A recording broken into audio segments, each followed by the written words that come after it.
Popkas. Digimon, digital monsters, Digimon yard of Junkos. That was weird. I'm glad I stopped the Bailey train. Go ahead, though. Okay, Beetle Bailey started out as a comic about a teenager in just a normal town during, like, the, 1960s, 1970s, something like that. I think earlier. When was the Vietnam War? Like the 60s? Because it happened a little bit before the Vietnam War. And then when the Vietnam War happened, the guy said, okay, well, look, I've got these characters who are teenagers.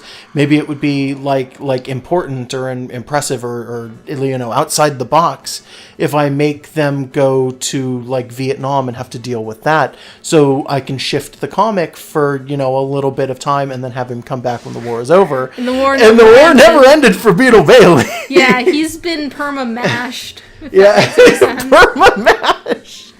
That's a different war, though. Yeah, pretty much. Like, he's just been in that war. He's been fighting Vietnam for like the last 40 years. I think he's on like an American base. Yeah, it was. Your no one counter ran out, by the way. Oh yeah, I saw. But like, I think Beetle Bailey's supposed to still be in the U.S.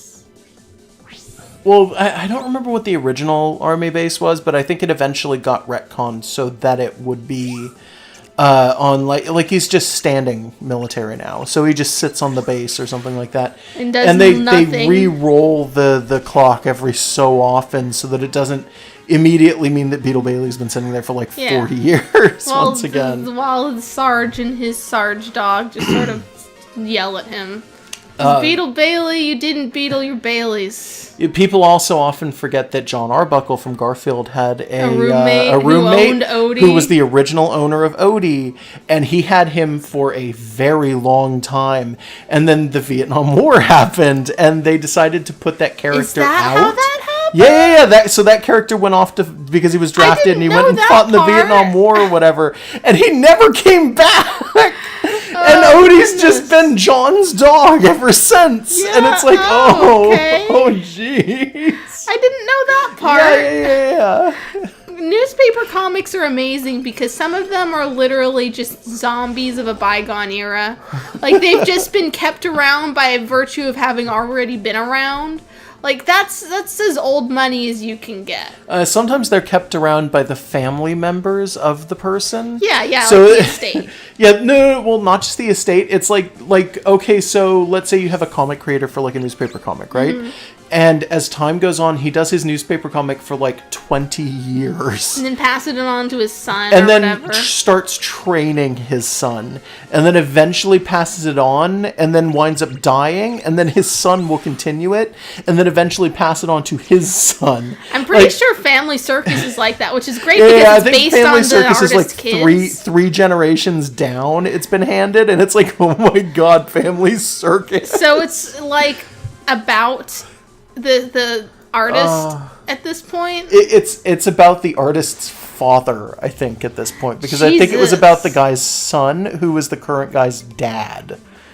But I don't know. I've lost track of which. And I think that I'm almost positive that guy also has a child, so eventually it's going to be passed down to his son as well.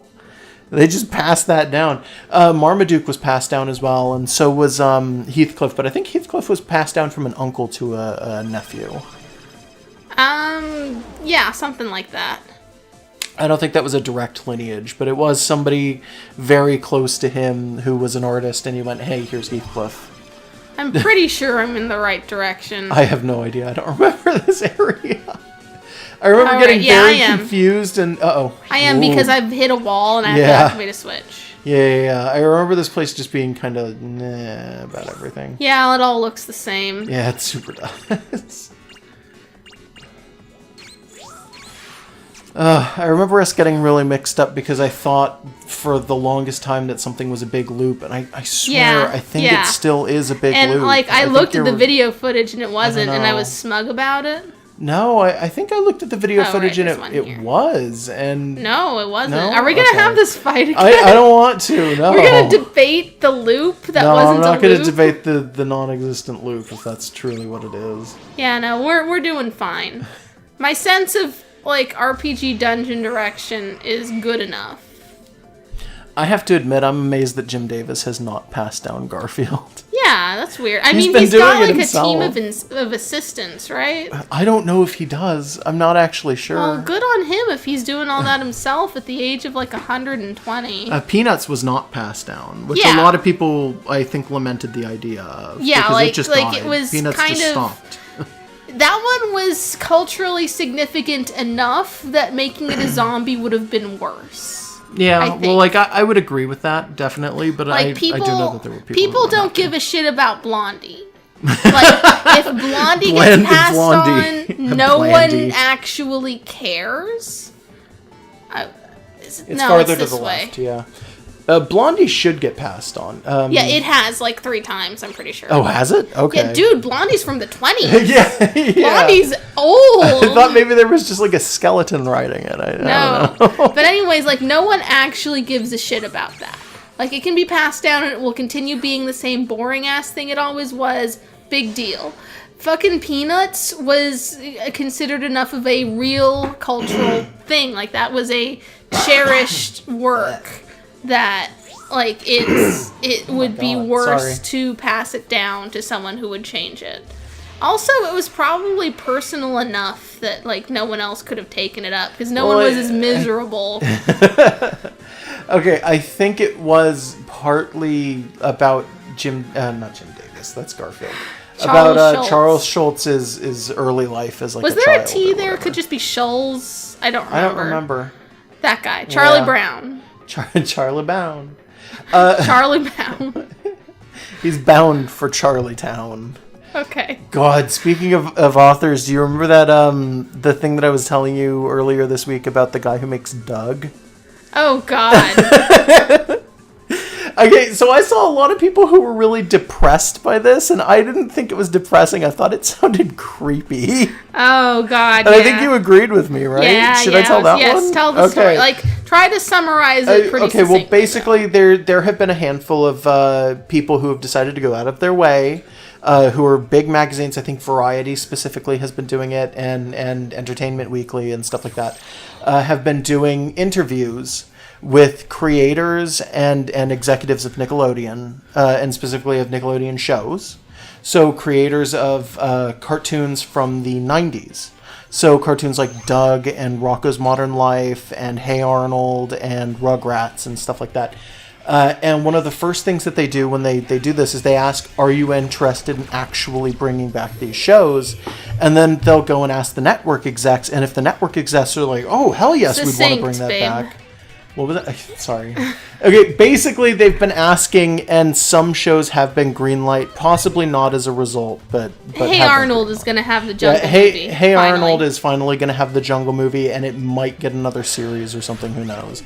But they asked the Doug guy if he'd want to come back, and Doug is one of those weird series where it's permanently at like the whim of someone else. So it doesn't really matter. It's all over the place. But the series was originally made by a guy, and it was kind of personal to him. It was not perfectly autobiographical, but it was based largely on stuff that happened to him when he was a child in the early 80s.